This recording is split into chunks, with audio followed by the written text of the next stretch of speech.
After Joe Biden took the world by surprise by visiting Ukraine this Monday morning, Tuesday was the turn of Vladimir Putin. In his 2 hours long State of the Nation address, the Russian president minced no words in criticizing the West and blaming them for the imbroglio in the war with Ukraine. He also did not hesitate in accusing Ukraine's leaders of taking the country's population hostage and added that Kyiv is serving the interests of foreign powers. But in this 2-hour-long address, the one thing that stood out was his declaration of suspension of a treaty that puts restrictions on nuclear arms weapons. Together, the US and Russia own 90% of the world's nuclear weapons. The name of this treaty is New START.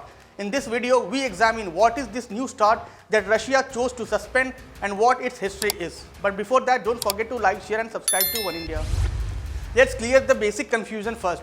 Russia has simply suspended its participation in this treaty. It has not yet decided to withdraw from it.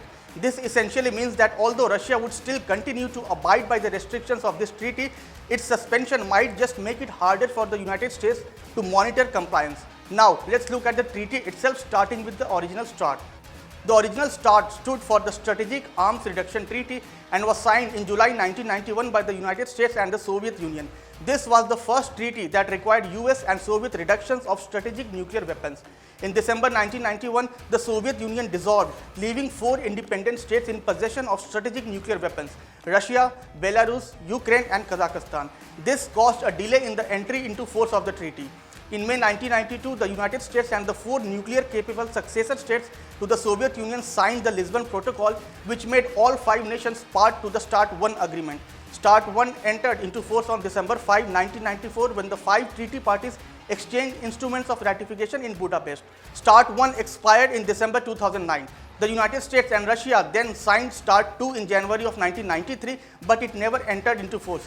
The 2002 Strategic Offensive Reduction Treaty, that is the SORT or the Moscow Treaty, entered into force in 2003 and was followed by the 2010 New Strategic Arms Reduction Treaty, that is New START, in 2011.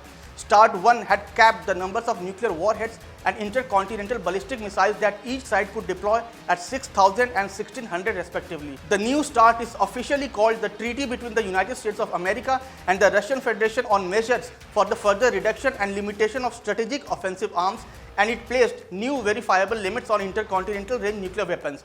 Under the new agreement, Moscow and Washington are committed to deploy not more than 1,550 strategic nuclear warheads and a maximum of 700 long-range missiles and bombers. Each side can conduct up to 18 inspections of strategic nuclear weapon sites every year to ensure the other has not breached the treaty's limits. The New START was signed between the then Presidents Barack Obama and Dmitry Medvedev in 2010. It came into force in 2011 and was extended in 2021 for 5 more years after Joe Biden took office. There are detailed procedures for the implementation and verification of the central limits, and they are a key part of the treaty terms. Russia has already suspended mutual inspections of nuclear weapon sites and participation in a bilateral consultative commission. And several experts are of the opinion that it would be a serious blow if Putin goes further and stops even routine reporting and data exchange on nuclear weapon movements and other related developments.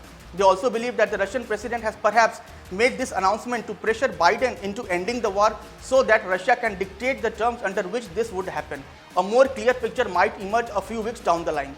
This was all about the New START that Russia has suspended on its part. We hope you would like this new video. Thank you so much for watching. Subscribe to Oneindia channel and never miss an update.